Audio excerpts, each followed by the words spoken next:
One of the hardest things for us to do is to believe that God is paying attention when the struggles we have is telling us that God is not moving as fast as we would like him, or in our mindset, he's not moving at all. That's the challenge that we may face in this life.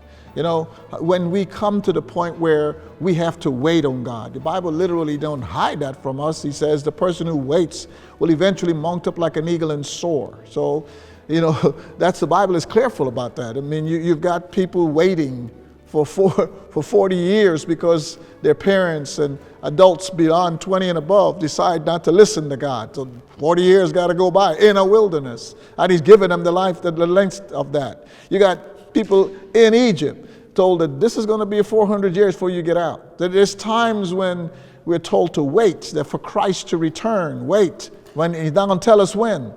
So waiting is something that in the Bible that you can't say that God does not expect of us to function under this waiting situation. What the issue is, we're waiting as if God is not doing nothing. That's the problem when we function that way.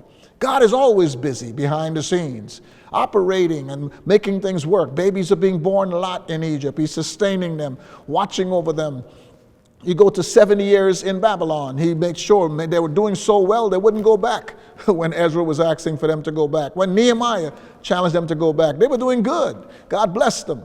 So it's not like God doesn't do a lot while they're waiting. The scorpions and snakes didn't bite them until they chose to disobey God, and the snakes bit them.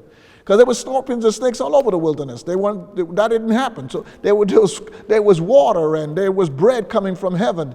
So please understand, waiting doesn't mean that God is not working. Waiting just means that God needs to grow our faith, test our faith, and to show us that nothing happens without him, to teach us that man does not live by bread alone, man lives by every word that proceeds out of the mouth of God.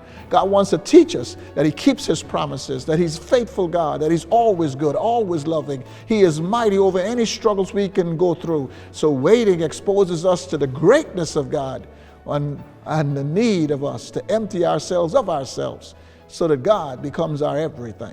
Waiting is not pleasant all the time. But when we wait and live by faith, waiting, we mount up like eagles and we soar. Because he's the wind in our sails. Stay focused.